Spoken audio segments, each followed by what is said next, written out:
On a cold February morning in Carroll County, Georgia, a 5-year-old girl walked into her parents' bedroom.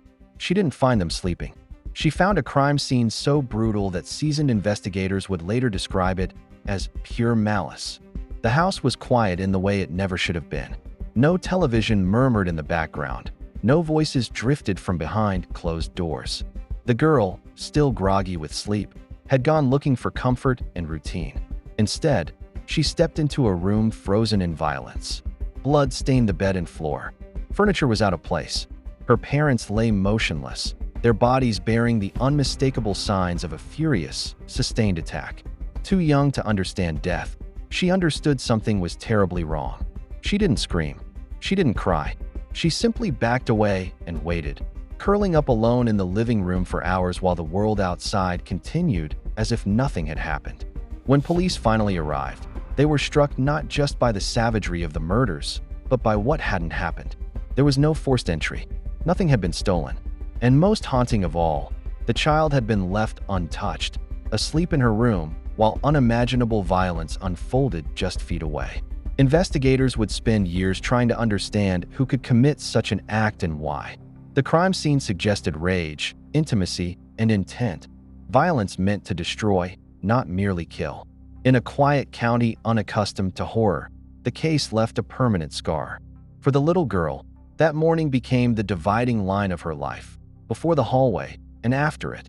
Kristen and James Brock were gone, shot to death in their own home.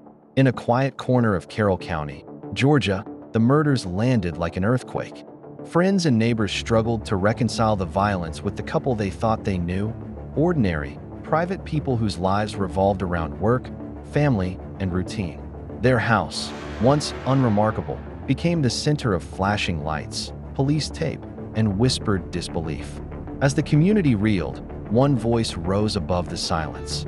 Their 16-year-old daughter, Sarah Grace Patrick. Old enough to understand the finality of loss, Sarah Grace became the face of the tragedy almost immediately. She spoke of her parents with poise and sorrow, describing a loving mother and a dependable father, a home that felt safe and stable. Her words gave the community something to hold on to, a story of innocence shattered by senseless violence. People rallied around her, offering meals, money, prayers, and protection. She was seen not just as a survivor, but as the last living connection to Kristen and James. Investigators, meanwhile, faced a troubling lack of answers. The shootings showed intent, not randomness. Nothing had been stolen. There were no clear signs of forced entry. The crime felt personal, yet no obvious enemy emerged. As leads dried up, attention inevitably returned to the inner circle of the victims, including the daughter who had lost everything. At first, Sarah Grace was simply a grieving teenager cooperating with police. But as time passed and the case stalled, her statements were revisited, not with accusation, but with scrutiny. Small inconsistencies, subtle emotional distances, and unanswered questions began to complicate the narrative the community had embraced so readily.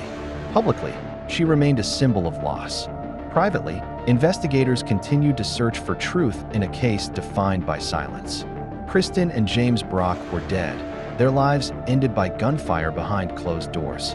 And in the absence of clear answers, the voice that had first broken the silence became inseparable from the mystery itself. Within days, Sarah became a viral sensation. She wasn't just a victim, she was a crusader. She posted daily tributes to her parents, pouring grief into carefully worded captions that spoke of love, loss, and determination. She hosted live streams titled Justice for the Brocks, speaking directly to viewers with a calm intensity that felt striking for someone so young. She didn't just mourn, she mobilized. She urged people to share the case, to demand answers, to refuse silence.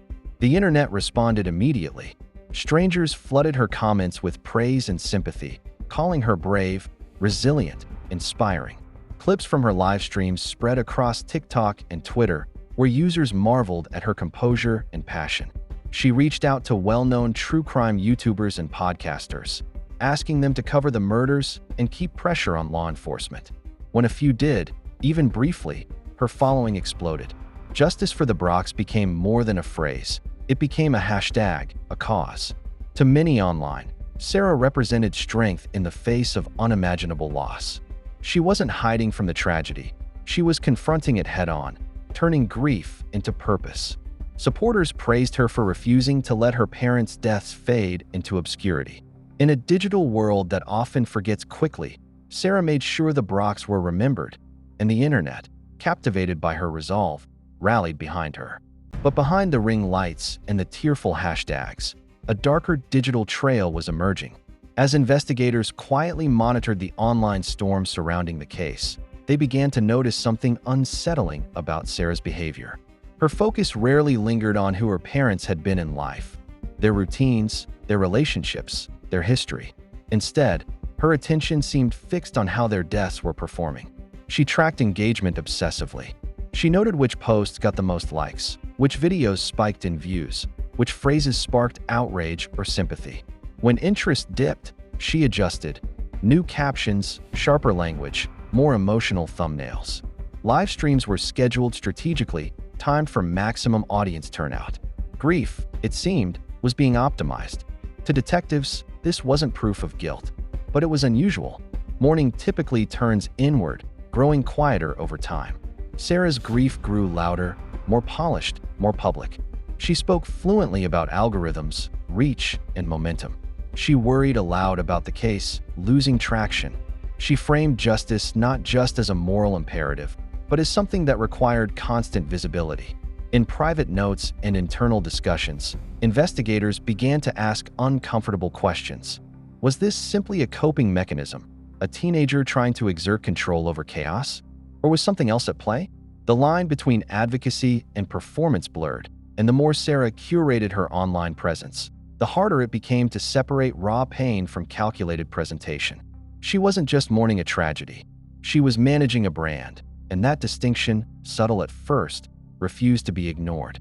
Late 2025, the bombshell dropped, and it shattered the story the public thought it knew. The grieving daughter, the tireless advocate behind the ring lights and hashtags, wasn't searching for her parents' killer. According to police, she had been hiding from the mirror all along. Investigators arrested 17-year-old Sarah Grace Patrick and charged her with the malice murder of both Kristen and James Brock. The announcement landed like a punch to the chest. News alerts lit up phones across the country. Comment sections froze, then erupted.